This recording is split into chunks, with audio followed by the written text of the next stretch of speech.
Hi everyone, my name's Ella. Welcome back to another episode of D&D Shower Thoughts. Some of our best ideas come to us while we're in the shower, and I had an idea for a character today. I really love the idea of Rangers being like old Western cowboys, so I made Texas Ranger today. He's got a southern twang that sounds like molasses, and this sweet bean would definitely have your daughter home by 8.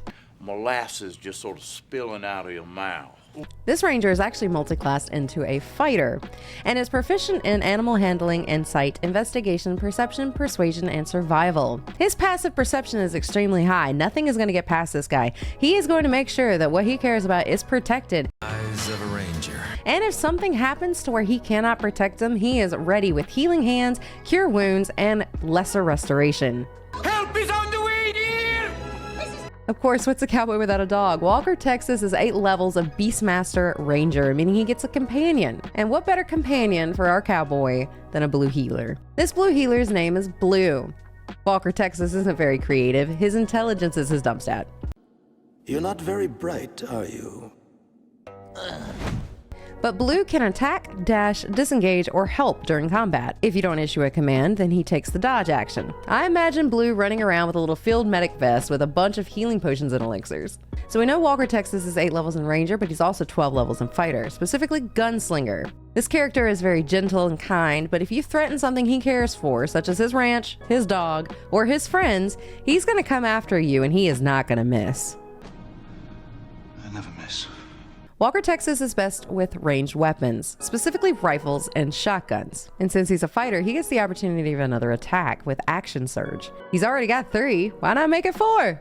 Of course, the weapons he uses need to be reloaded and may have a chance of misfiring, so double check with your DM how often you need to reload and what your misfire numbers are. You'll shoot your eye out, kid. But something really cool, since Walker Texas knows his way around rifles and shotguns so well, he actually gets trick shots. Trick shots can be used by using a grip point. Walker Texas gets 2 per short rest, and he can use Deadeye Shot, Disarming Shot, Piercing Shot, and Violent Shot. Deadeye allows for advantage on the attack, Disarming will push an enemy away 10 feet, Piercing allows for a bullet to pierce multiple enemies in a line, and Violent Shot adds an additional weapon damage die.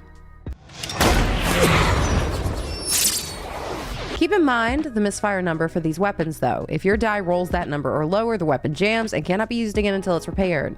That's why Walker Texas has the Firearm Specialist feat. If it does misfire, you can use your reaction to roll a d20. If the number rolled is higher than the weapon's misfire score, the weapon does not misfire. And of course, Walker Texas is so good with these firearms, he also has to have the Sharpshooter and Piercer feat. Once per turn with Piercer, you can re-roll the piercing damage from an attack. On a critical hit, you can roll an extra damage die. Sharpshooter allows for attacking at long range because now that doesn't impose disadvantage on your ranged weapon attacks.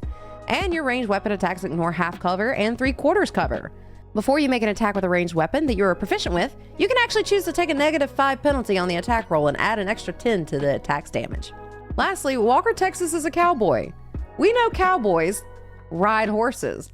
So of course this man is going to be really well at mounted combat. While mounted and not incapacitated, Walker Texas has advantage on melee attacks against any unmounted creature that is smaller than his mount. He cares very deeply for his animals, so he can force an attack targeted at his mount to target him instead. Since Walker Texas is one of the kindest characters you're probably going to meet, I had to go with the Aasimar race. Aasimar are known for genuinely being good and bright, and it just seemed to fit. So let me know what you think. DMs, would you use Walker Texas in your campaign? Players, would you want to play Walker Texas in a campaign? Let me know what you think in the comments below. And if you are interested in his stat sheet, I do have that linked in the description below. If this is the kind of content you like, please press that like button, subscribe, and ring that bell. That way you get notified when the next video comes out. As always, thank you for watching, and I hope you have the most fun on your next adventure.